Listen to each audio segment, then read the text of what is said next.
Hello there, welcome into the latest edition of the SID's Weekly Report. I'm Daniel Gallegos, Sports Information Director at Southern Arkansas University, joined alongside Jordan Bergeron, Graduate Assistant, Sports Information Director here at Southern Arkansas. And Jordan, another week filled with competition, none of it at home, which is a little bit of a breather for us out of this office, but also still, tasked with covering things on the road. And, kind of first up was volleyball. They had 3 matches, all of them on the road, but first one was another conference match at Harding. You were able to go. What did you take away from that match at Harding? Well, we went into Harding. It was a very competitive match. It went 3 sets, but all 3 sets we scored in the 20s, so it was close again.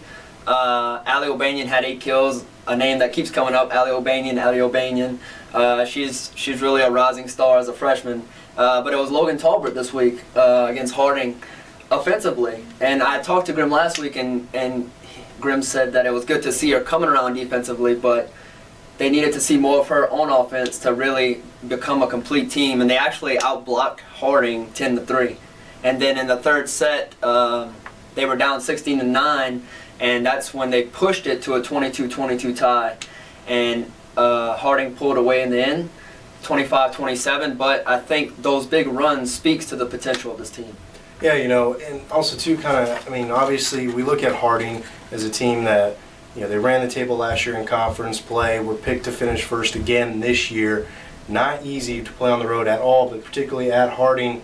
And then just kind of the setup going into it, the Lady Muleriders struggling to this point in the season, hadn't picked up a win yet, going into a daunting place like Harding, a team that's expected to be one of the top tier teams. But Lady Muleriders rose to the challenge, even though it didn't result in a win. All those sets were very competitive. Do you think that you kind of saw a glimpse of the team maybe turning a corner? Absolutely. And I was just saying that it shows to the potential of a team when they can make big runs like this against big teams. Harding happened to take a timeout once SAU brought it back close in the 3rd set, and they were able to pull away. But Harding is a premier team, a premier volleyball team in this conference.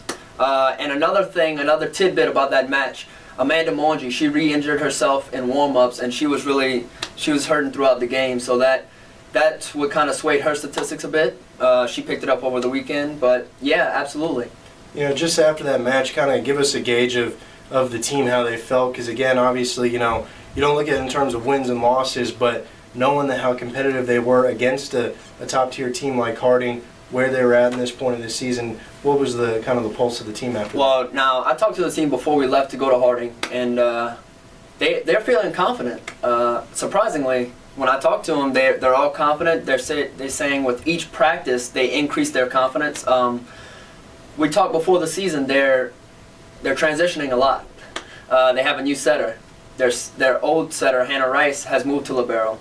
So it's a lot of communication things. It's a lot of leadership that needs to come out, and really they need to get the communication going better.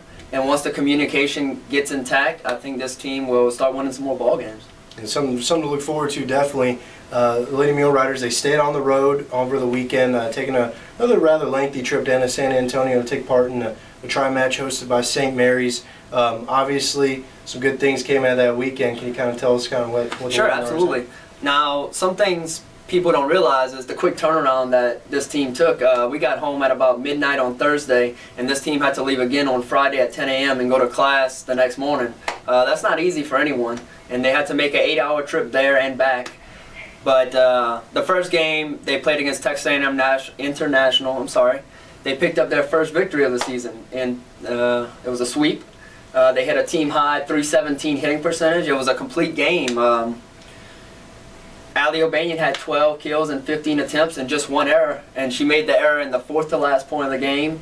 But ultimately, it ended up being the 2nd best hitting percentage in a single match in the GAC all season long. Talk about just the team. Obviously, at the beginning of the year, Coach Grimm wanted to challenge his team with the difficult schedule. A couple of the tournaments they ran early on, the teams they played. Do you think that showed in that win against Texas A&M International? It's another team that came in struggling a little bit, but the Lady Muleriders really more or less dominated that team. Absolutely, and that's exactly what Grimm wanted, and Grimm's going to see that even more in conference play. So he set up his schedule to be difficult in the beginning in order to prepare himself for tougher teams, and once he faces a team that's not so tough, such as Texas A&M International, he still wants his team to go out there and perform, which the Lady Muleriders certainly did.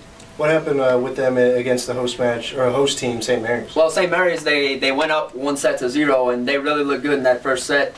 And St. Mary's ended up coming back strong. And St. Mary's, another team that their record really doesn't indicate how strong they are. They were, I think, a 2-4 team coming into the weekend.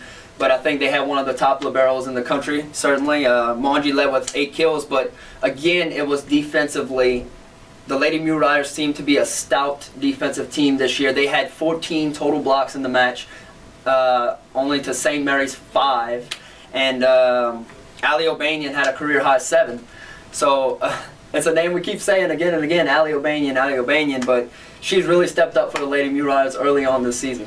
You know, you talk about Ali O'Banion, and I think you were saying something too, maybe that a lineup change and moving her a little bit around on the front row, maybe one of the reasons why she's starting to shoot up. Talk a little bit about that. Absolutely. Well, she started out as outside, and they were needing some help blocking in the middle. They weren't getting as much production from the middle as they had hoped. So now they have her, I'm pretty sure they have her at outside and at middle. She's so versatile. She can hit, she can block, she can hit almost any type of shot. And she's also great at digging on defense. So Ali O'Banion is really a versatile player, and when we talked to Grimm before the season in previous interviews, he said he expected Ali O'Banion to get a little playing time, be somewhat of a role player, but she's really stepped up and been one of the key superstars to this team. You know, it's something that's definitely a bright spot on the team when you've got any team in particular, but for this volleyball team, for young players to step up when a coach necessarily doesn't expect them to. Not that they don't think that they have the talent, obviously, but you never know when you get a true freshman coming in what they're able to handle at the college level. And that kind of happened last year. Coach Grimm with the 3 freshmen he had with Haley McNee, Logan Tolbert, and blanking on the third one. But, you know, they came in and they were 2 of his top 3 hitters as freshmen.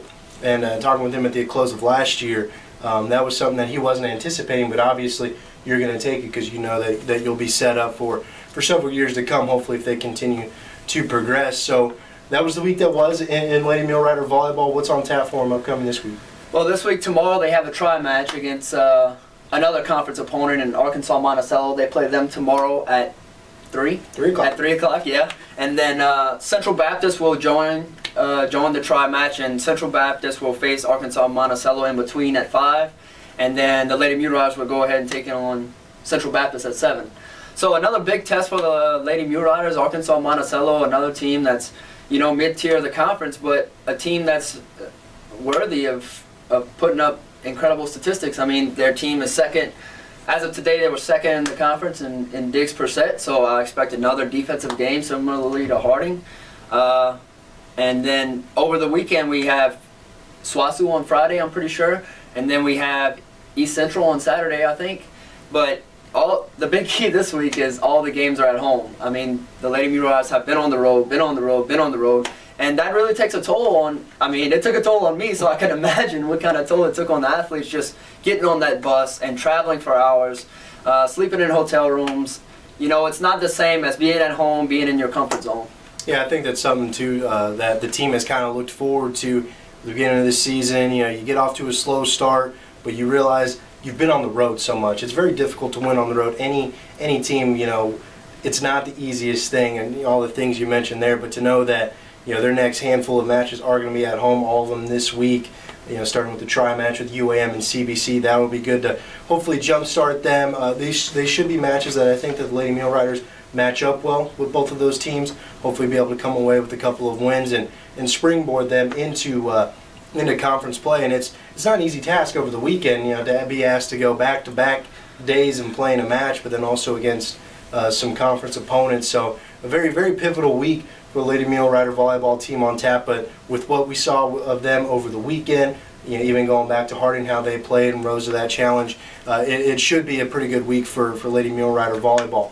Going ahead and shifting over to cross country, both our men's and women's teams competed again this past weekend. They went to Missouri Southern, ran in the Southern Stampede. Missouri Southern, a Division II school, but that didn't necessarily mean that there was just Division II talent and teams that were running. There were several D1 teams that were running it, very competitive ones, and also competitive D2 teams. How did our teams fare?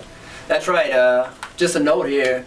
They had number 8 ranked Arkansas on the women's side of that meet. That's they obviously won the meet, and that's no easy task to run against. But I think similarly to Coach Grimm, Coach Service wanted that. Coach Service wanted to see that competition and see how his athletes rose to the challenge, and they actually performed really well. Daniel, Carly Langley, the name we've been hearing for the last few weeks, she finished 24th on the women's side and she finished as the 4th overall Division II runner, which when we talked to Coach Service before, he expected her to finish as one of the top D2 runners in the meet. So that was a big success. And another strong lady runner that we have this season, Virginia Nye, she finished 35th in another strong showing. Now on the men's side, again, it was Mason Powers, the guy that Coach Service said we needed to watch out for, and he's continuing his great year. He finished 41st, and Chris Wallace and Cody Fox finished back-to-back 69th and 71st. So overall, yes, the ladies finished 9th, the men finished 13th, but overall in a highly competitive meet, that has to boost their confidence a little bit. Yeah, cross country is one of those sports that, I'm every single day and every year I'm learning more and more about it.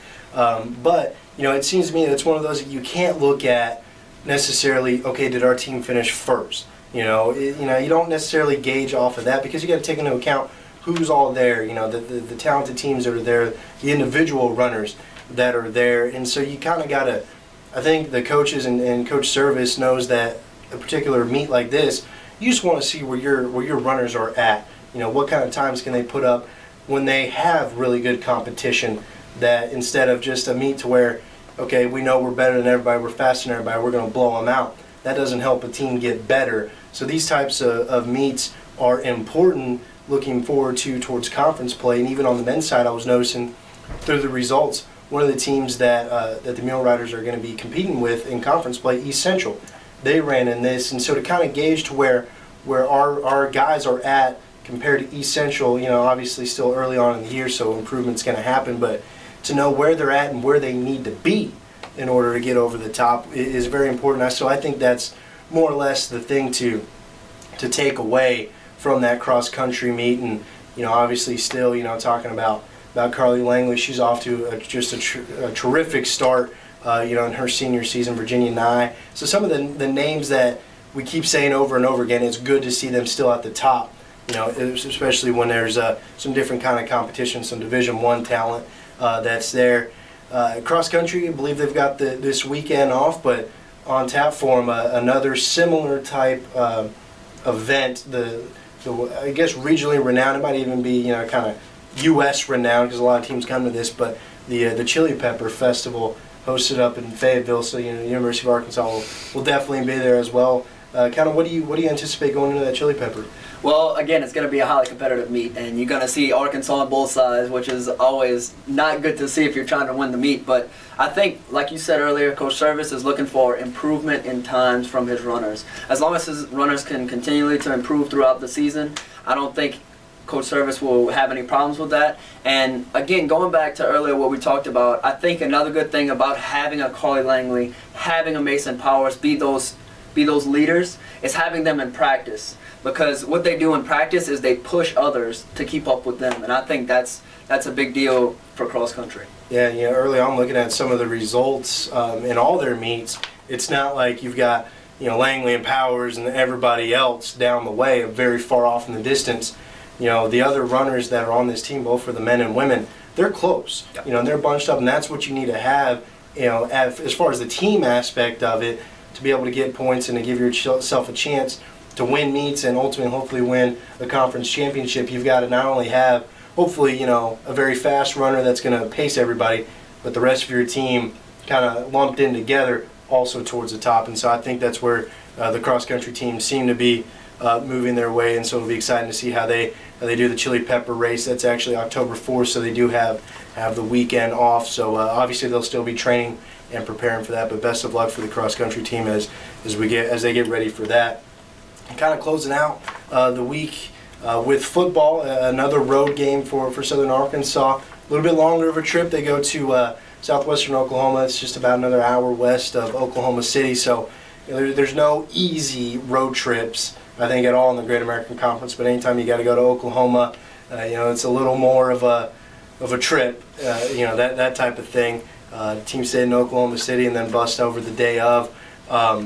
really, though, the things to take away from that game, unfortunately, it was a Mulerider loss. He lost 27-24, a fourth quarter comeback by Southwestern Oklahoma. It's the second straight game that the Bulldogs have done that. They nipped Arkansas Tech the week before in a comeback fashion. But really, the defense, to me, sitting at home and watching the game, the defense shined to me.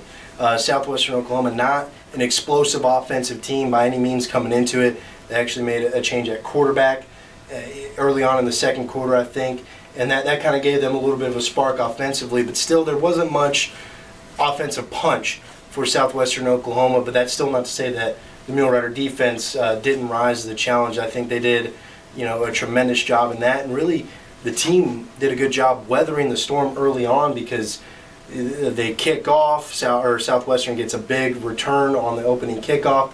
They're set up in great field position, and they don't get any points off of that. But then the Muleriders on their first drive have a ball, an intended screen pass batted in the air, picked off inside our own 20, and 3 plays later, Southwestern's able to punch it in for the opening score, and that's early on in the game. And something like that, a team can kind of get demoralized. But to the credit of Southern Arkansas, their football team, they didn't. They actually forged ahead, they got ahead, and one of the bright spots was redshirt freshman Jonathan Weisheidt. He's kind of become a go-to receiver for Cy Blackshire here over the last couple weeks. Second consecutive week he's had at least 7 catches. One of those catches was his first career touchdown pass, so congratulations to Weisheidt for that accomplishment as a redshirt freshman. Hopefully there's many more to come. But getting into that fourth quarter, things are they're still tight, and the Muleriders kind of got caught up with again an ill-timed penalty that took some stuff back, and a turnover that didn't help, and so there were some things that kind of went against the Muleriders late. But I think overall they had a good game. Just the team's at the point now to where they're building these leads.